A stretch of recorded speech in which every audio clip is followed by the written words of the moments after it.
बारहा पाई प्रस्तुत करुथिले बाण सही बाण विस्फोरण जड़े मृत्यु दुई गुरुतर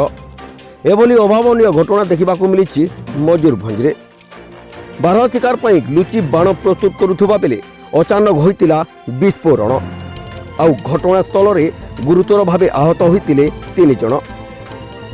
तेबे डाक्तरखाना आसिबा बाटरे जनकर मृत्यु होइतिला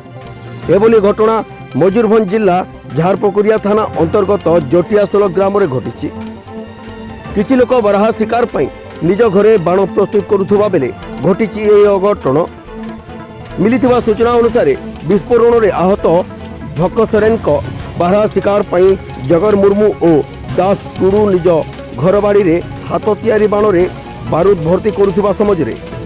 घटना घटी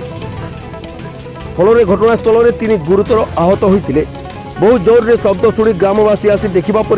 से बारिपदा स्थित पंडित रघुनाथ मुर्मू मेडिकल नहीं जाउथिबा समय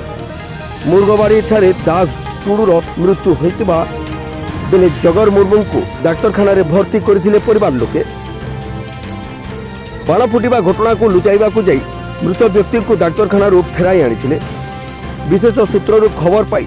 झारपकुरिया थाना अधिकारी जटियासोल ग्राम में पहुंची मृत व्यक्ति दास टुडूर शव को जबत कर पोस्टमार्टम पाई बारिपदा पठाई बेले घटनास्थल बाण तैयारी सामग्री जबत करिछि पुलिस अन्यपटे घरे लुचि रही भक्क सोरेन 2 गोड़ में गभीर क्षत होता देखि आईआईसी ताकु स्थानीय डाक्तरखाना को चिकित्सित पठाई एही विषय प्रकृत घटना तदंत पर सामना को आसिबो बोली पुलिस सूत्ररू मिलिथिबा सूचनारू जଣା पड़िछि। Bureau report T24 news express.